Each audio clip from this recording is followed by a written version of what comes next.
Canlara. Gürgenç rayonda Gaybukuşak'ta yaşayan adım Cümeneze, familiyam Yengibayım. 27 yıl oldu. Sakır keserliği bilen keselmem ben. Bir sebeple bilen bir hazırlıkta elmeyede olan coram teklif etti işini ne var? Firmacılığa, mahsulatla var. Şuna da teklif ettim ben gelip bir yere şu mahsulatlarını alıp içtim. 15-20 gün içkenden keyin bende ağzı sakrım yok. Ağzım kurumuydu. Ağzıma ne yaksa yemem. Devliğinemem hem o 160-170 euro tanedi. Devliğinem 3-4 mertebe ölçettim. 120'ye 80, 125'e 80. Aynen. Hava. Ben ayağım ağrıydı, dizimin aşağım. Geçetip zeyre. Tepkileden de şundan bir yanına sıcaklıklara bir dakika bu. Fazla ağrıydı. Bir yanına ullaktı da. Az Kudağa şükür ağrık kaldı yok ahır. Yok. Ufum acayip. Ya katır ayladım ayağımı tepkilen gidiyor. Ayağı sen içme bunu diyeyim lan. İçme diyeyim. Ya kıskası indinden açacak olsam sana kan aylanışı, nirüm. Bir şöyle bir musuliyet kanma bir ne olsa aklına kışkırıp canını aladan edin. Az niye olan para kat? Yurtta su var kişisem topuğum ayağım diye ezilmeydi para katman. Neçe ay oldu işesiz? Ben bir kempilik içtim 20-25 güne yeterdi bir kempiliyim bunu.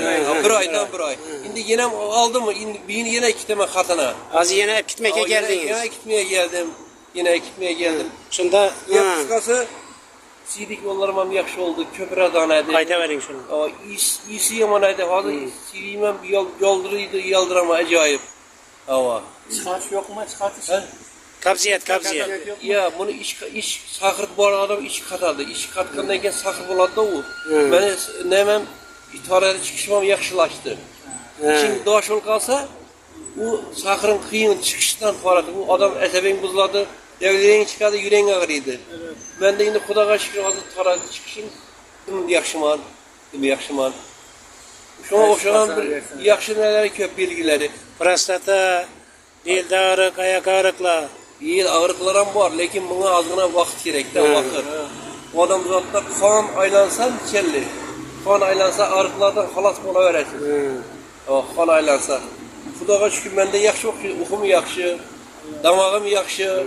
Mazalı o kadar olsa günde 3-4 mertem yiyoremem. Hava. Oşum ben şifa taptım lakin. Ben tavsiye edemem şunu. Yine misal için ben şu hacatxana varın vaxtında turpilmi elim bilen yere neteledim. Yine hazır. Yine. Oturdum. Yine. Malades. Allah ziyadetsin. Yine. Şifasını vergen olsun ilahi. Yine bir aylık netice. Bir aylık netice. Acayip, dım zor. Bu da kalasa yine işseniz dim acayip olup gidersiniz. Bunu Kudağa kalasın bunu iş gerek. Adı bir doktora varsan 5, 6, 10 milyon bile şifa tapmaysan. Ağırga yerine uğradı. O zaman bir zaman kaladı ağırga. Teyden doğula keledi ağır. Teyden doğuluydu. Yaxşılıydı. Okul urganı verin davalasa bağırınız zerelliydi. Ara kalas. O kimika takır o.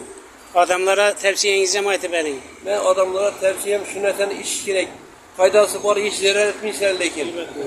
Zararı yok, faydası var.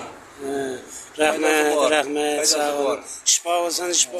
Acayip olup çıraylı olayı verin, rahmet.